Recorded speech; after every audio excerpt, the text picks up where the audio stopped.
Well, I hope you're having a great day so far. It's good to be with you again today. Let's go ahead and take a look at what's coming up in our class as we get ready with our advanced organizer. For materials today, you need to have on hand your activity 1-5, and we'll be hopefully looking at that during the lesson. On our agenda, we're going to start with a review of what we learned in the previous section. We'll be exploring the World Relief Map. That's the focus of our lesson today, map relief, and I'll be telling you a little bit about that as well. The main idea for our lesson: the relief of the Earth's surface can be shown with contour lines and shading. And we have one goal today: find information on a relief map. Okay, let's start out our class today with our chapter verse. Go ahead and read this with me. Isaiah 45:18. For thus saith the Lord that created the heavens, God himself that formed the earth and made it. He hath established it. He created it not in vain. He formed it to be inhabited. I am the Lord, and there is none else. Okay, today we're going to be doing our last section, and then we'll have one more lesson in this, so hopefully you have that pretty well memorized by now. Now, how did you do with your assignment last time of identifying the different types of map in your textbook?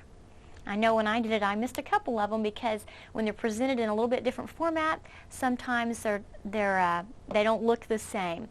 So hopefully I gave you enough hints that you didn't make the same mistakes that I did. Now we're going to have a little bit more practice to start out with our review. Let's start by filling in this little chart on the 4 types of distortion. Okay, across the top go our 4 types of distortion. Do you recall what they are? Remember our little acronym starts with an A. That's for area or size. D for distance, and D for direction. It doesn't matter what order those go in. And then also the S on the end, shape. So it spells adds. Now, what does the Gore type of map distort the most? Do you recall? It's the shape, isn't it? Because of all of the little cuts that are in each place. What about goods? Remember, goods is also an interrupted map. The big problem is distance, but also direction with the Gore type of, the goods projection, because of the interrupted. When it interrupts, you can't go straight north. It kind of the longitudinal lines curve. Okay, what about Mercator's projection? What is the main problem with distortion? Okay, the area, right? Remember that Greenland looks like it's as big or larger than South America when it's really 1/8 of the size. Anything else distorted by Mercator? The distance is also distorted as well, but it's very good with the directions, and the shapes are proportional, so those remain accurate. What about Robinson's projection?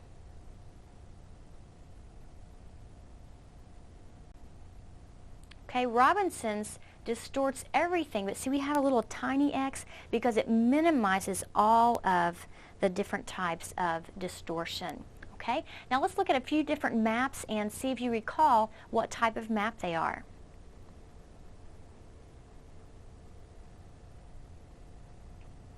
This is a cylindrical projection by Mercator.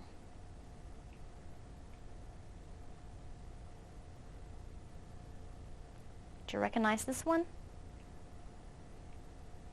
It's another cylindrical. That is the goods. That is goods projection.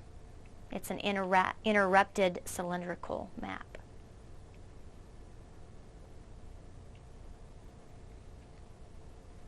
Okay, Robinson's is another cylindrical projection. And what type gives this kind of projection, this kind of map? It would be your planar or azimuthal. Okay, all right, hopefully you recalled those from our last lesson. That's just a little bit of review on the different types of maps and projections. And today we're also talking about another type of map, and that is our relief map. And a relief map is going to show the 3 dimensions of the Earth. And by relief, we're referring to the height and depth of the land features. Okay, so it's going to show that. So that's why it's 3-dimensional. It shows the surface features such as mountains and valleys. And some relief maps even include the water features like rivers. Some also include man-made features such as dams. Okay. Now relief maps do show these features in different ways. On some maps the features are sketched in, so they draw in their little triangles for the mountains. On others the features are actually raised. You could run your hand over it and feel where the mountains are. And a lot of globes are that way as well. It doesn't show up very well, but you can see if you have any maps like that are around you, you could check them out. Many relief maps use color to denote the different altitudes. And on a color relief, you need to check the key, but generally green is going to represent land near sea level. Yellow or light brown is going to represent a slight rise in the land. And then dark brown, sometimes gray or even white is used to represent mountains. Okay, so let's take some time now to practice with the relief map that is found at the beginning of your textbook. It's on page 1 in your textbook, and I've cut mine apart, so hopefully you'll be able to see a little bit more. You have lost a little bit in the crease of yours in your textbook. But be sure to have your pages open because you're not going to be able to read everything that I referred to. But if if you're just looking here, but if you're looking in your book, you can take a closer look and see exactly what we're talking about.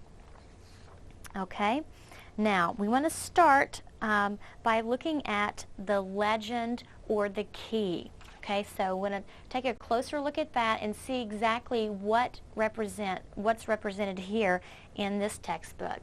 It does use the same colors we talked about. What does blue represent? That's going to be sea level, right?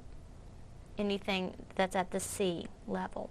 Then green represents 0 to 200 meters. Yellow represents 200 to 500 meters. Tan, I guess we could call this 500 to 2,000. Brown, 2,000 to 4,000. And then the dark brown for 4,000 plus, 4,000 and above. Also notice that we have a special blue-greenish color to represent any water below sea level. This would represent a little lake here that is below sea level. Okay, now let's see how you do answering some questions using the key and the map. Does North America have any mountains that are about 4,000 meters high?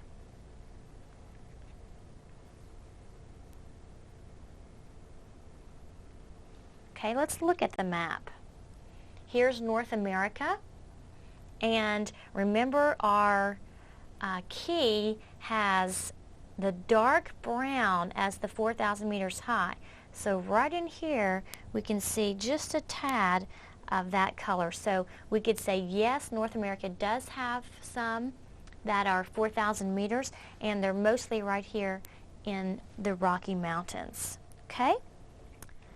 Now, what is the only continent with no mountains above 2,000 meters?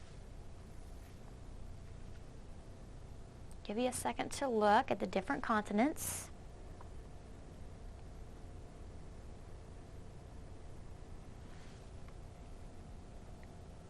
Okay, and the 2,000 meters is going to be into the brown, tan and brown range. It is Australia. If we look here on the map at Australia, all we see is yellow and green. A little bit of that tan, but none of the brown that brings us up to 2,000 meters. Okay, now, can you find any area below sea level? Take a moment to look.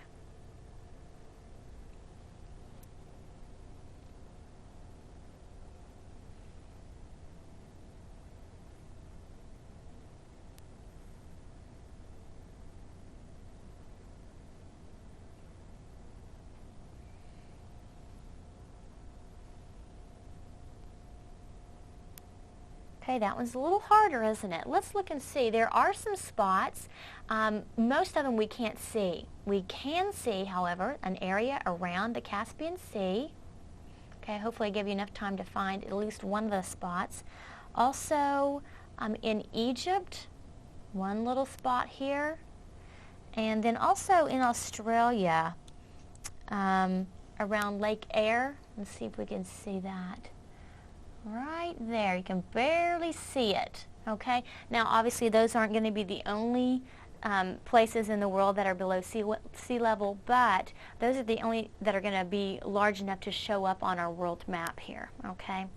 Now, let's see if you can find what continent does not show any relief. No relief.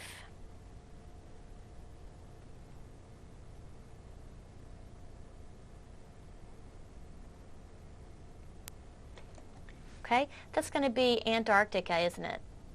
Antarctica. It's all solid white there, and no relief at all. Nothing green, nothing yellow, nothing brown, tan, any of those colors.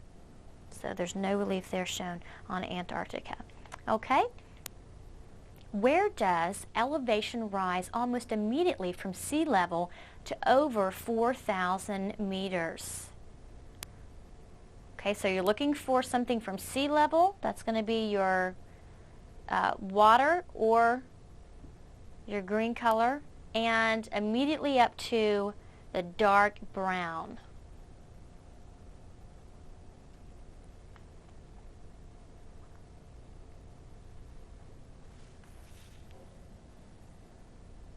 Okay, that's going to be in the Andes Mountains. Now, notice that the question said almost immediately. So here we have our sea level, and then a little bit of the yellow, and boom, right up to the brown, almost immediately, the dark brown.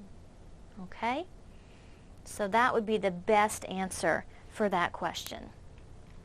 Okay, now, even though the plains are not labeled on the map, can you find any plains between 500 and 2,000 meters? And I'll give you a hint on this one. Wide areas of one color depict a gentle slope. So that's what you're looking for, wide areas of one color.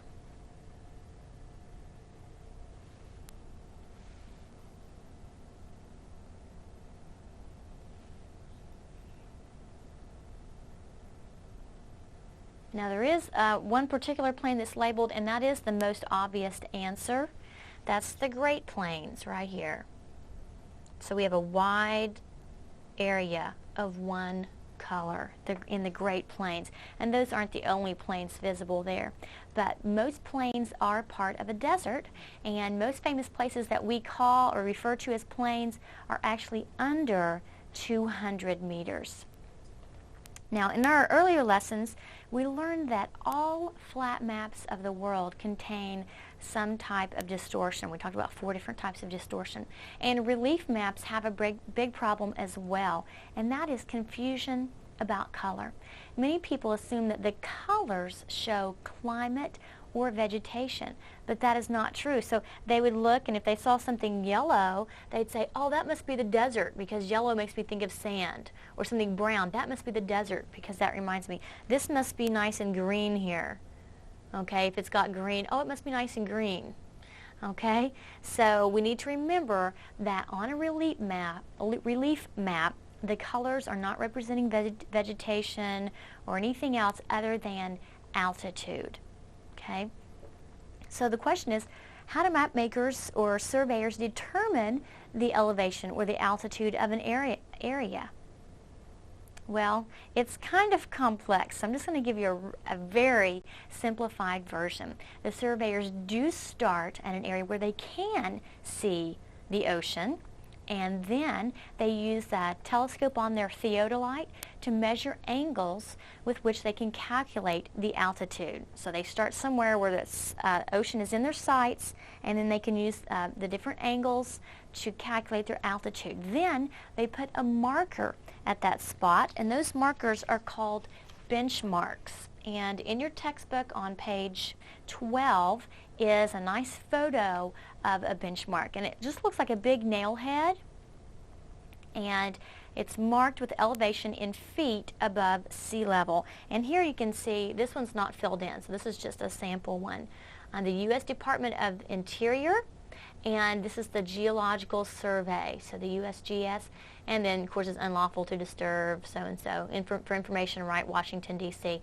But you can see where they could write in elevation, this would be a number, feet above sea, okay, and then they could put other information in there if so desired. So he puts his marker there. Then the surveyor continues. He moves away from that marker and puts another marker. When he gets to where he can no longer see the ocean, he just cites his benchmark because he knows the measure of that benchmark, and he just measures from there. It's kind of like if you have one of those big long metal tape measures or something, and you're trying to measure and you run out of tape measure. Well, then you just put a mark, okay, here's where I ended, and you start over again there and measure from that distance, and you can add it together. So that's what they do, and they use those benchmarks as a reference point instead of this ocean. And the altitude that they discover, we learned, can be shown by using different colors on a relief map, right? They can also show the altitude by using contour lines. And when we're talking about contour, the contour lines are separate. They separate colors on a relief map, and they show all the points with a given altitude on that map. And then we can also refer to contour intervals. And this is the difference in elevation between two contour lines. And we need to keep in mind that the contour intervals are not always uniform. And a good example of this is the map that we've just been working with in your textbook. Look back again at this beginning page at our legend. The line, see the lines separating the colors? Those are the contour lines. And then the colors between are intervals. The intervals show the area between, the difference in elevation between the two lines. Okay, so from green to yellow, it's 0 to 200 meters. This right here shows our interval. So on the green, our interval is 200 meters, right, from 0 to 200. What about on the yellow, though, from 200 to 500? Our interval is 300 meters. And then we have a bigger jump in the tan from 500 to 2,000. So that's 1,500 meters is our interval in the tan. Then in our brown, from 2,000 to 4,000, we have a 2,000 meter interval. So the intervals are not equal. They get larger as we go up. And then here there's no interval because it's 4,000 and on up. There's no distinct number after 4,000 meters, okay? So we see that those intervals do vary.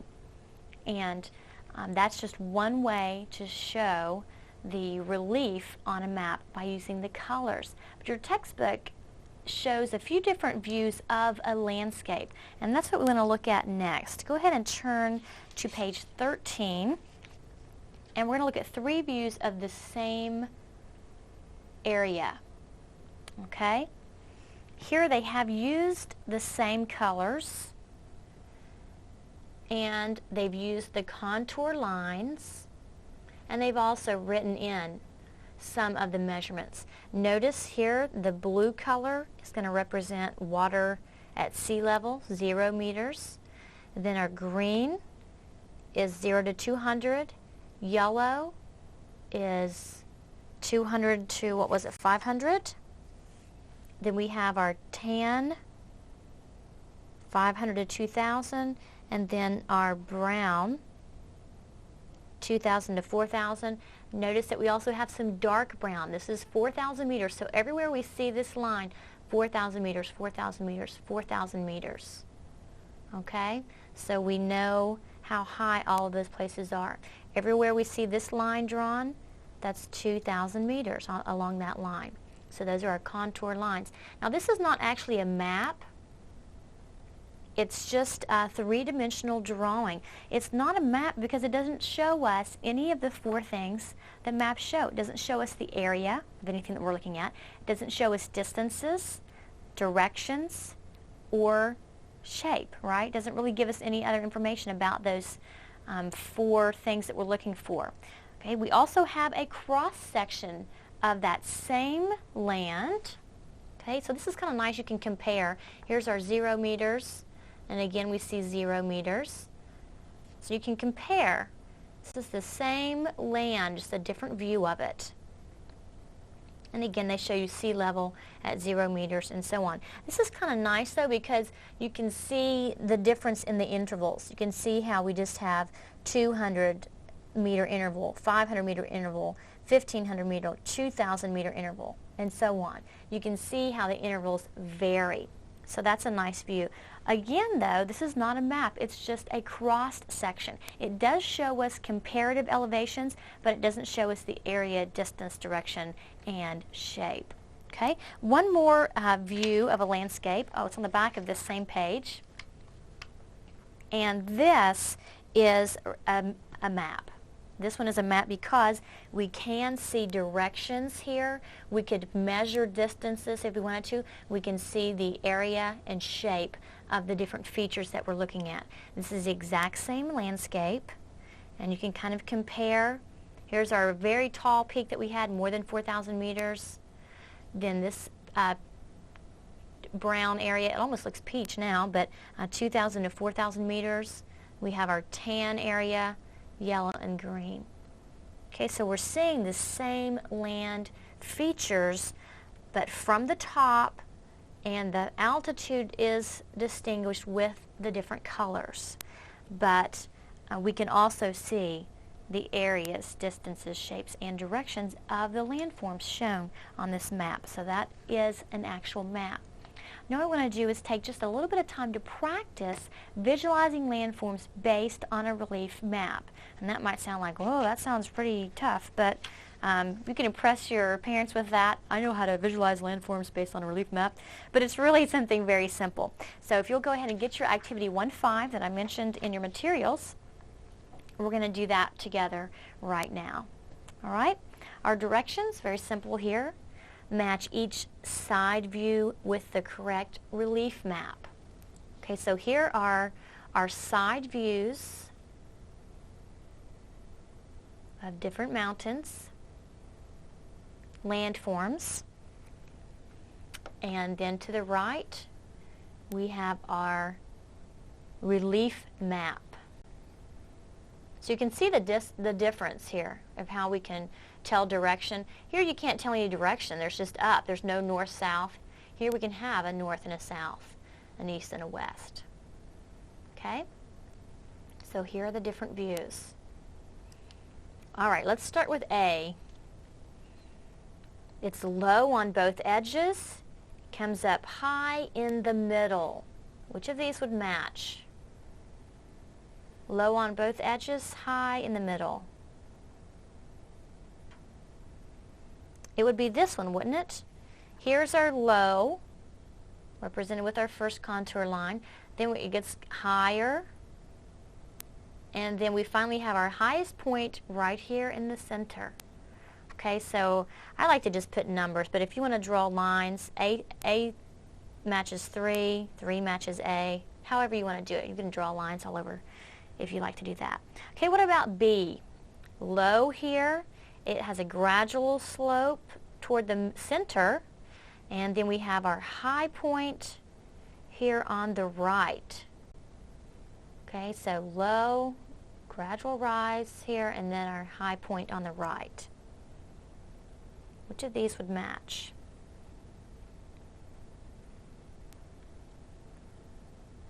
It would be number 1, wouldn't it? This represents our low, this outer circle. Then we have a rise, and then right here on the right we have our high point. So 1 matches with B, B matches with 1. Okay? What about C? Here we have our low points on the ends. Then we have a rise here in the center, and then we have two high points on the east and west. What would match? We've already used this one. Okay, here's an option. Here's an option. Here's an option. Okay, what do you think? Oops. It's going to be number 5, isn't it? Because here's our low points. Here's our little plateau area, right? And then we have our two high points on the east and the west. So C matches with 5. 5 matches with C. Okay, then what about D? Here we have a higher point and a lower point. 2 points again. The one on the west is higher than the one on the east. What do we have left here? This is going to show 3, right? Here's another 3. Here's one with just 2 high points, and the one on the west is the highest. So D is going to match with 6. Okay, see this point is shown here, the highest point, and this lower point is shown here. Doesn't have as many contour lines on it. All right, E and F I'm going to leave for you to do. See if you can figure those out on your own. However, we are going to do the section review together, so you'll have a little bit more time to work on your chapter review after our lesson. So let's start with our first question. What is the term for a map that shows the altitude of land features? Of course, that is our relief map. Relief map. Okay, explain the difference between a contour line and a contour interval. Okay, a line is going to be a single line, right? And everything on that line has that exact height. The interval is the area between the lines. That's what they fill in with the different colors. All right, what colors show land between what color, shows land between 0 and 200 meters? Check your legend if you can't remember. It's green, isn't it? What color shows land below sea level? And it was that blue-green color, wasn't it? And then this one takes a little bit of thinking. Why is this color never next to the sea? Because if we had below sea level and we had the sea right next to it, what's the sea going to do? It would just fill in that, wouldn't it? It would fill in the adjoining land. So below sea level, it's going to have land all around it, and then it would slope down to below sea level. All right? Now that gives us just enough time to look at your assignment. You want to go ahead and read this section we discussed, pages 12 and 14, see if you can pick up some more details. That should help you reinforce what we've learned. And also, go ahead and do your chapter review, which is found on page 16. And as you read, be sure to use your brain, brainstorm. What are some reasons someone might want to use a relief map or a topographical map? Okay, then we want to end with our where in the world answer. Where do tornadoes usually spin clockwise? In the southern hemisphere. Our new question to find the answer to before next time, where can you find the country with the greatest number of islands?